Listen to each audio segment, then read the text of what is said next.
Should you throw out your flashcards and just focus on face-to-face conversation instead? Let's go over 6 pros and cons of using flashcards to practice Spanish. After we do, we'll use evidence and the feedback that we've gotten from thousands of students to assess whether flashcards are really worth it. Let's start with the first con, which is that when you're using flashcards, you're not practicing face-to-face. Instead, you're sitting at home alone, going through Spanish flashcards, not actually speaking with anyone. Maybe you feel like you're learning stuff, but what about real-life Spanish? How do you know if the things on your flashcards are gonna transfer to real conversational skills? You can't see that in the moment. But of course, there are some things that you can easily see while you're working with flashcards, so here's the first pro. Flashcards help make sure that you're reviewing important stuff regularly. If you go through your flashcards on a consistent basis, all the Spanish skills that you've written down and need to practice are right there in front of you. In fact, that's an advantage that flashcards have over real-life conversation. For example, let's say that you need more practice with the verb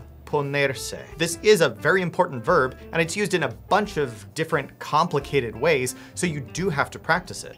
But you can't just rely on real-life conversations, because what are the chances that your very next conversation is going to involve the verb ponerse? So to guarantee that you practice it sometime soon, you can instead just throw some examples of ponerse into your flashcards. If you do, you know that you're gonna practice it the next time that you go through your flashcards. And this can feel really empowering, until it doesn't. So let's say that you write down absolutely everything you need to practice and add it to your flashcards, and your flashcard collection grows and grows, and then you run into our second con. Flashcards force you to review unimportant stuff regularly. This is one of the most frustrating things about using Spanish flashcards. It's annoying to go through flashcards over and over that are just not that important to you anymore. It can suck the life out of your Spanish study if you're just going through a bunch of boring, rote phrases that you've practiced a million times before. If that's what Spanish study is like, then most likely the next time you sit down to study Spanish, you're barely gonna make it through 15 or 20 flashcards before you give up and turn on Netflix. And this can feel like a real weakness of flashcards because you have all these different Spanish phrases living in the stack, and you know that there's a bunch of important stuff in here, but when you sit down to study, you never really know what to expect. But of course, there is a flip side to this, and that is that when you don't know what to expect, it can actually be really helpful to your learning. Which brings us to our second pro, randomized review. This is one of the superpowers of flashcards. You shuffle the cards and quiz yourself in a completely unexpected order every time. Research shows that when you don't know what to expect, it can actually help you learn things much faster. So here's why this is a pro for flashcards. Let's say that you're working on verb conjugations. There are a few different ways you could try to do this. For example, you could just stare at conjugation charts and read them over and over. So maybe you spend a while staring at estar conjugations, then you spend a while staring at ser. But the evidence shows that even though that might feel productive, if you want the information to stick, it's much better to do some sort of randomized quizzing practice. So you could instead put all the conjugations of ser and estar in your flashcards, shuffle them up, and quiz with them. And this is gonna be a lot harder than just staring at a chart.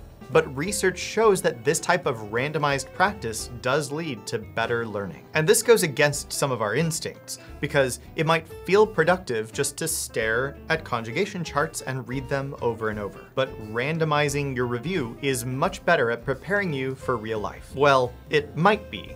So with flashcards, even if you randomize, there's no guarantee that the practice is actually effective because of our third con. Flashcards allow for passive review. Passive review means kind of staring at your study materials rather than actually guessing or producing any Spanish. Research shows that the more active our learning is, the better it sticks with us for the long term. And of course, conversation practice is an active form of learning. When you're face-to-face with a native Spanish speaker, you're forced to produce some Spanish. But when you're going through your flashcards, you might just be blankly staring at them, which probably means you're not actually learning anything. So reviewing flashcards can be as passive as you want it to be. But of course, there's a flip side to this, which is that it can be as active as you want it to be. So that's our third pro. Flashcards allow for active practice. And obviously this directly directly contradicts the previous con, and that's because flashcards are kind of like a blank canvas.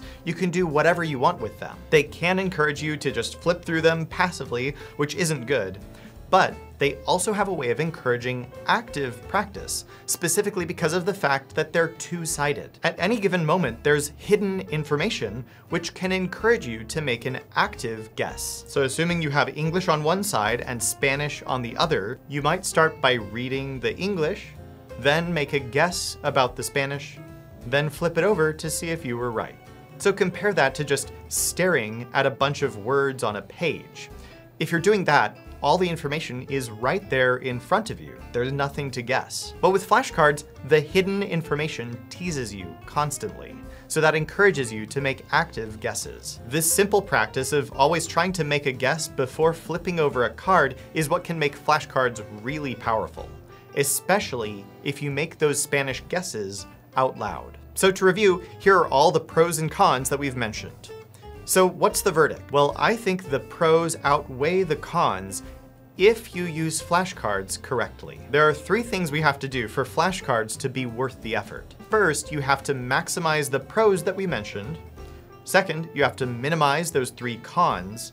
And then third, and most importantly, you have to supplement your study with real face-to-face practice. So let's talk about how to maximize the pros. First, make sure to review important stuff regularly by going through at least some of your flashcards every day. Second, shuffle your cards to randomize your practice. And third, make your flashcard practice as active as possible by making guesses every single time you use a flashcard, and very importantly, making those guesses out loud. Next, let's minimize the cons that we mentioned. So con 1 is that when you're studying your flashcards, you're not practicing face-to-face.